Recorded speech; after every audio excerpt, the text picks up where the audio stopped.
بسم الله الرحمن الرحيم ولمن خاف مقام ربه جنتان فبأي آلاء ربكما تكذبان ذواتا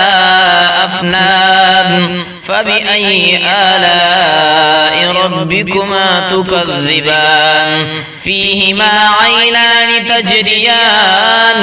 فبأي آلاء ربكما تكذبان فيهما من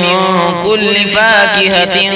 زوجان فبأي آلاء ربكما تكذبان متكئين على فرش بطائنها من استبرق وجنى الجنتين دان فبأي آلاء ربكما تكذبان فيهن قاصرات الطرف لم يطمثهن إنس قبلهم ولا جان فبأي آلاء ربكما تكذبان كأنهن الياقوت والمرجان فبأي آلاء ربكما تكذبان هل جزاء الإحسان إلا الإحسان فبأي آلاء ربكما تكذبان ومن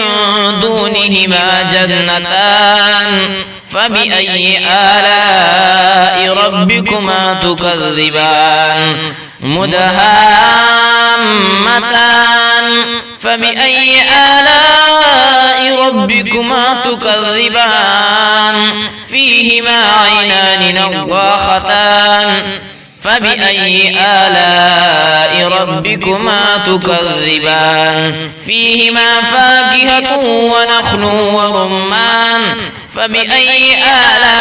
آلاء ربكما تكذبان فيهن خيرات حسان فبأي آلاء ربكما تكذبان حور مقصورات في الخيام فبأي آلاء ربكما تكذبان لم يطمثهن إنس قبلهم ولا جان